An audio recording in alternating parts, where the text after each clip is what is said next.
So good morning everybody, it's Beyonce here. Thank you for dragging yourselves out of bed this morning. I know there's a few coffees going around the room.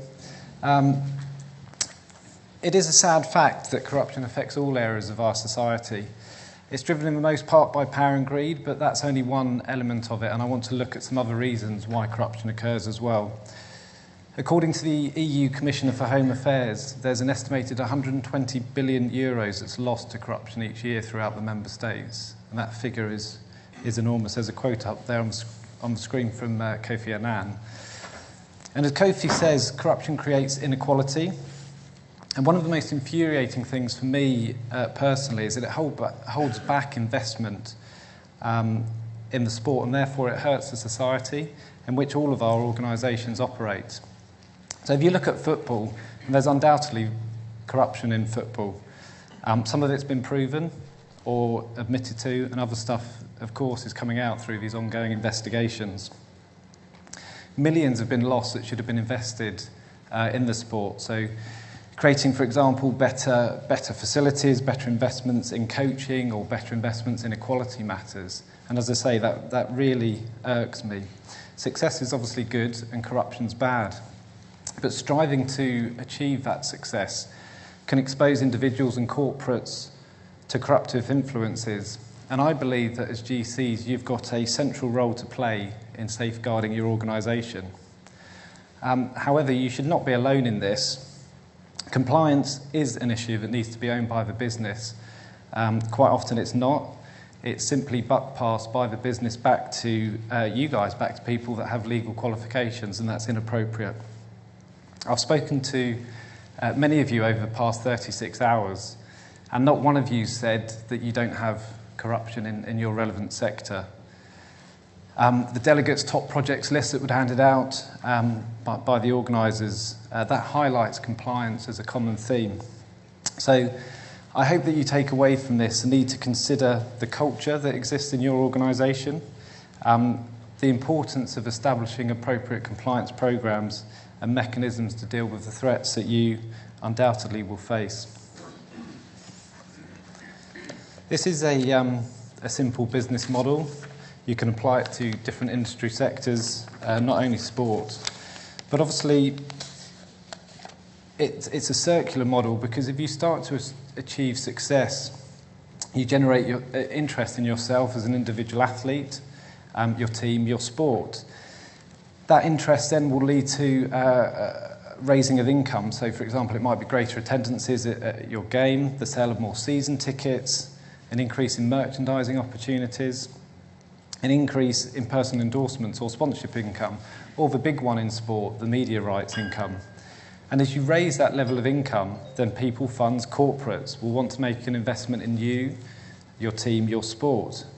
That investment, of course, can be used to create greater success. For example, by signing a new star player, by building a new academy to develop the next generation, by building a new stand to increase capacity, and so it goes on back around that virtual circle as well. But striving to achieve that success when the margins are so small can lead to disaster. So I mentioned before, why does it happen? It's not just linked to power and greed. So there was the Eastern Bloc scandals that occurred in sport, ideological battles, sporting subterfuge during that Cold War period. It's well documented that East Germany had unqualified success during the 1970s and the early 1980s, and predominantly because of a state-sponsored doping system that occurred during that period. Many world records were set, particularly by women athletes during that period, and records that have never been beaten to this day. The most public face of that scandal was a lady called Heidi Krieger. She's 16 in the photo there. She was a female shot putter who was given so many steroids that she later opted to have a sex change and is now known as Andreas. And I think that is just appalling, to be honest. So there is pressure from governments, national authorities. There's, of course, pressure to succeed from yourself, especially when you're an athlete, from friends, from family around you. We've all seen those tiger parents driving on their children. Coaches as well, I would put into that field. Coaches, of course, can stand to gain financially from you as an athlete if you succeed from your improved performance, and they therefore may seek to introduce performance-enhancing measures such as doping or indeed tampering with sporting equipment.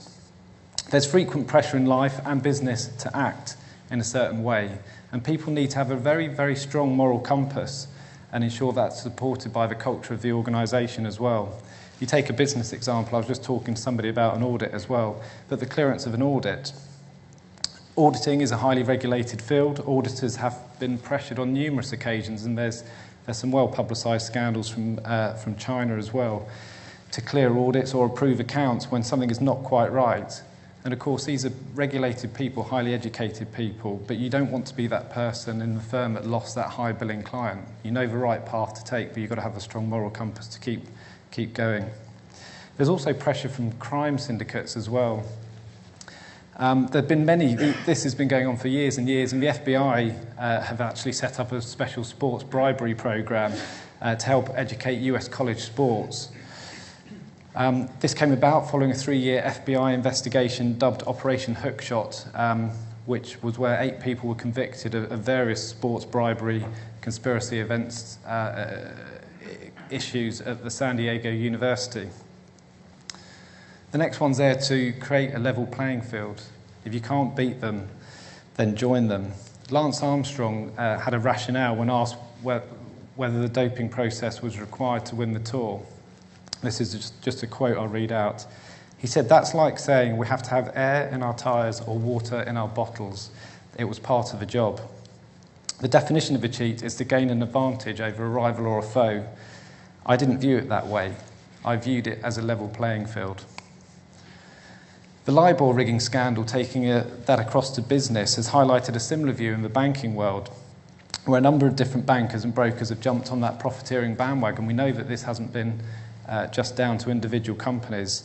6 banks have agreed to pay a total combined fine of $5.8 billion to the US Justice Department and other regulators.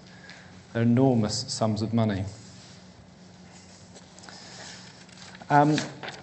There's then personal glory, to win, to be the best in the world, often connected to vanity, power and wealth that goes along with the winning, but not always. Many people have that win-at-all-cost mentality, especially in sport when you're striving, the margins are so small. But if you look back in history, there are hundreds of examples of athletes cheating in an era where sport wasn't professional, wasn't global, wasn't backed by multi-million-pound personal endorsement deals. So it's quite a famous case of a Russian pentathlete called Boris Onyshchenko at the 1976 Olympics. And he employed sophisticated skullduggery because he rewired his fencing épée to record hits every time. And obviously, you know, the other competitors realised that he wasn't landing the hits. And he was trying to turn silver into gold. He got silver 4 years before, gold. And yeah, maybe there was a bit of wealth there, but not back in 1976 in Russia. So it was really personal glory. His desire to win at all cost mentality earned him the nickname Dis Onyshchenko. That's not a joke, it's a pretty bad one if it were. Then there's vanity, to have fame, but it's really those last 2 issues that are central to corruption. So power, to gain a certain position. You may have heard of a gentleman called Mohammed bin Haman. He was on the FIFA Executive Committee, and in 2011 he was given a life ban from football following allegations that he tried to bribe a number of officials in a bid to become the new FIFA president. If only he'd waited, he could have saved all of his money. That is a joke. And then there's greed, to have financial rewards. The rewards for achieving success in sport, as they are in industry, are huge. Sport's a multi-billion-dollar industry, and I'm not suggesting for a second that they cheated to get into the Premier League, but just to give you an example of some of the money that's involved. Norwich were in the playoff from the Football Championship. They got through to the Premier League this season, and that's earned them at least £80 million. You know, that one goal, £80 million, and that could more than double if they stay up in the Premier League next season with the new broadcasting deal that's coming on stream, which will come in place in 2016-17. They could earn at least £180 million if they manage to stay up. Big figures. And then there was a real corruption scandal in rugby with Bloodgate that many of you will remember. Winning to achieve financial rewards isn't a new thing. It goes back actually to ancient Greece and the original Olympics. So the ancient Olympic champions were professionals. They competed for huge cash prizes, and they're actually recruited by different competing cities seeking the status that went along with having those champions there. But there's evidence that they experimented with herbal medications, they drank wine potions, they used hallucinogenics, they ate animal hearts or testicles in an effort to enhance their performance. And why? Simply because of the status and wealth and power that went along with winning. So looking at the why then, moving on to organisational culture. There was a study that was published in March 2014 by 2 German psychologists, and they found that corrupt organisations perceive themselves as being fighting in a war. And that leads to a taken-for-granted assumption that the end justifies the means. That in turn can lead to ethical blindness and the creation of values and norms in an organisation that perpetuate an unhealthy atmosphere, a sense of entitlement and a view that everyone else is doing it, so it must be okay. People that don't join in that unethical behaviour are then punished, and Lance Armstrong openly admits to bullying those around him that weren't involved in his doping lie. I've also seen that culture of entitlement that exists in football, and frankly it's appalling. First-class travel, chauffeurs that are waiting airside, gift-giving that goes far beyond a gesture of goodwill. Think about the £16,400 watch that was handed out by the Brazilian FA during the World Cup. And yes, I did manage to get the FA chairman's back to Switzerland. The Brazilian FA handed out 65 of those watches.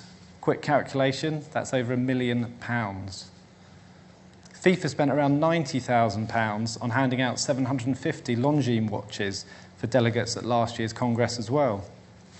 However, FIFA, of course, being slightly a law unto itself, said that the value was trivial, and therefore they cleared themselves under their own ethics code for handing out those watches. I don't think £90,000 is trivial. I think that's an investment that's been lost to football. It doesn't end there either. FIFA actually did stop itself on this occasion, well done FIFA, for handing out 2 further watches from the sponsor Hublot to all of the members of the FIFA Executive Committee. Those 2 watches were worth $42,000 US dollars. Again, quick calculation, that's more than $1 million US that would have been handed out had it not been stopped. I tried to introduce a no-gift policy at the FA and failed, but I firmly believe that that's something that needs to happen, because otherwise money is just leaking out of the game. So what's the point of all this? Well, it goes to a culture. It goes to a culture that in football is embedded. It goes to a culture of gift-giving that I think is totally unnecessary. Again, not just football, bringing it back into the other industry sectors. The FCA fined Deutsche Bank £227 million in April of this year. And in the FCA press release, they say, Deutsche Bank had a culture of generating profits without proper regard to the integrity of the market. This wasn't limited to a few individuals, but on certain desks, it appeared to be deeply ingrained. As I mentioned before, the culture and values of the organisation need to be owned at the top and acted upon. They should not be words on a screensaver. And as GCs, you're all leaders in your organisation, and where you lead, others will follow. So looking at a few different examples then of different corrupt behaviour in sport. Can you see what I've done? Okay, so performance enhancement. And the essence, obviously, of a sporting spectacle is a contest, that it's on a level playing field, the outcome of which is determined solely by the individual merit of the participating athletes. Illicit drug use, therefore, strikes at the heart of that spectacle. There are loads of examples: Lance Armstrong, Ben Johnson, Dwayne Chambers, the Bay Area Laboratory Cooperative, or Balco scandal, which exposed many, including Marion Jones. But it's not just athletes that can be doped, animals as well.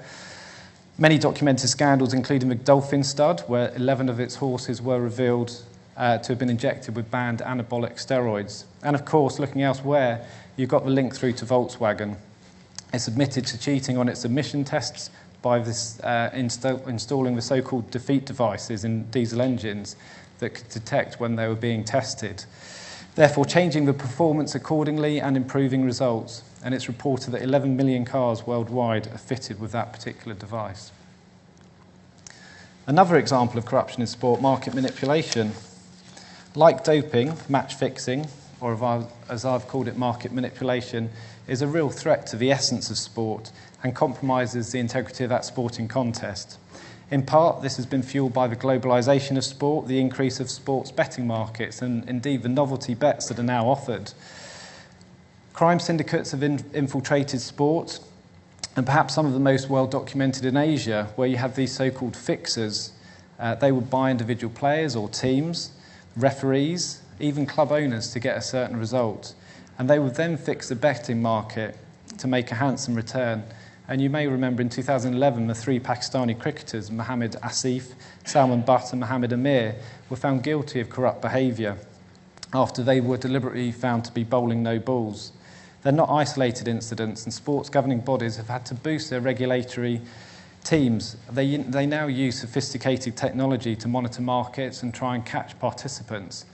But they don't, however, have statutory powers of investigation, and therefore they're naturally limited in their ability to stamp out these issues. And we've seen what's happened with the FBI coming into football to be able to crack that open.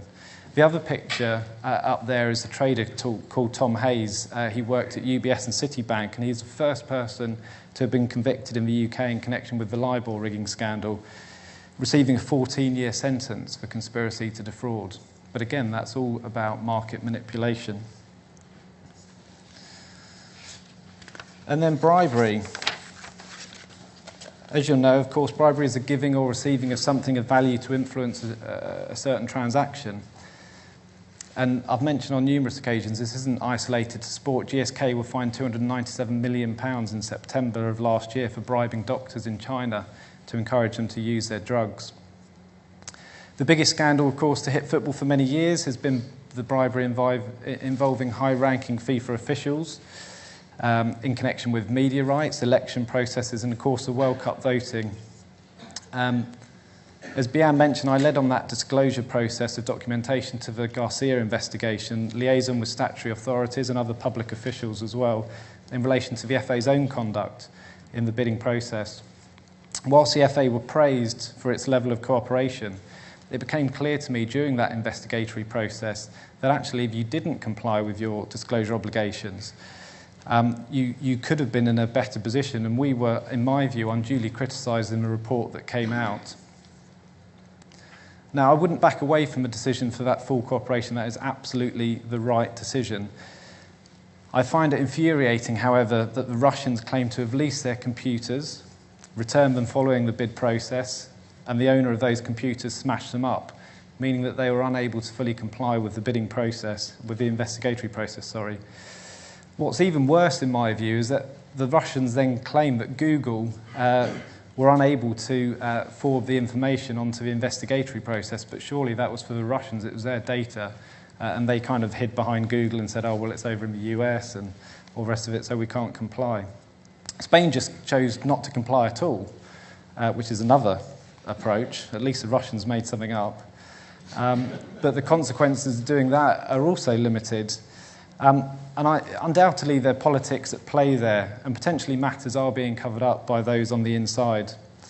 Following a 2-year investigation, Garcia resigned when FIFA published a shortened version of his report, and he said that it contained numerous materially incomplete and erroneous representations of facts and conclusions.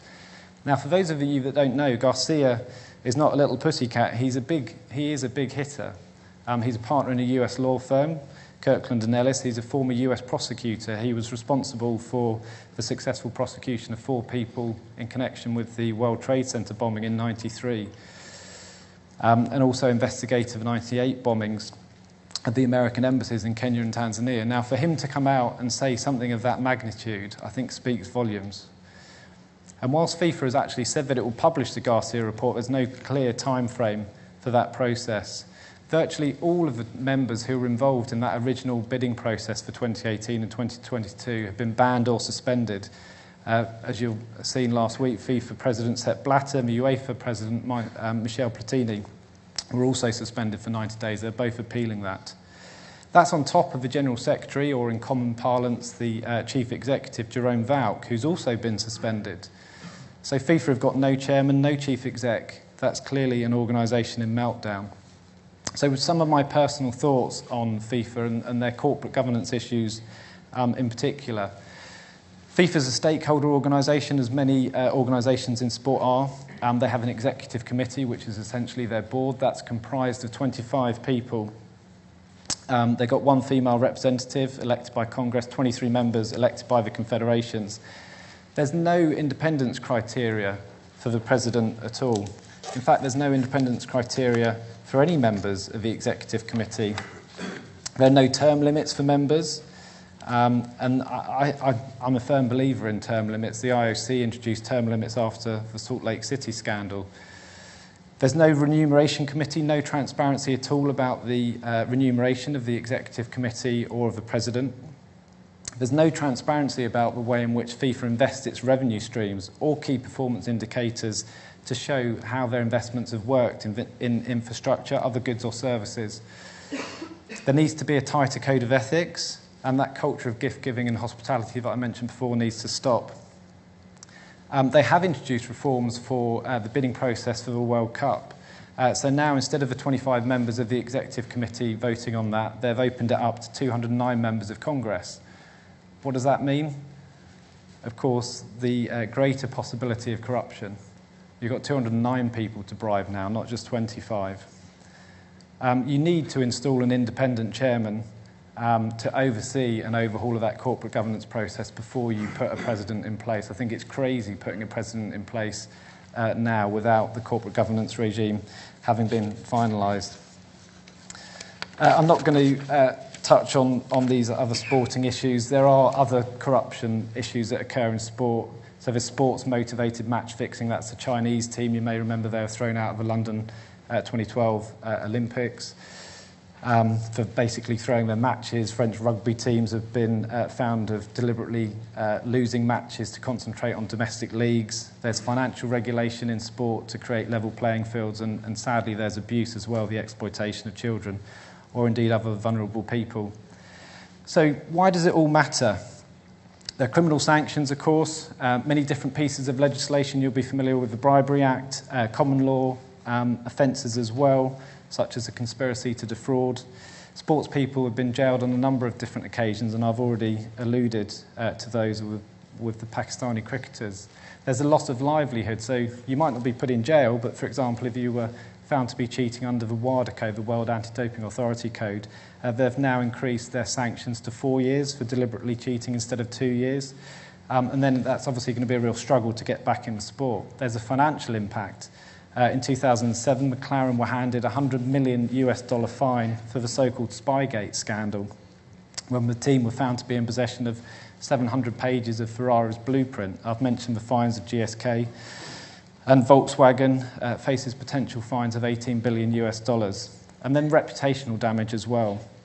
The loss of sponsorship or media rights. At one point, the Tour de France was in a complete meltdown. It was going to collapse, all because of the doping issues that were gripping the Tour at the time. And of course, if nobody believes in that sporting contest, then people will just switch off. Okay, last slide, a few lessons then from sport.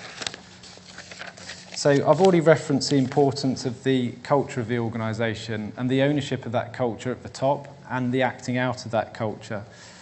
Having that correct culture in place, I think, will also help you with the appropriate corporate governance structure.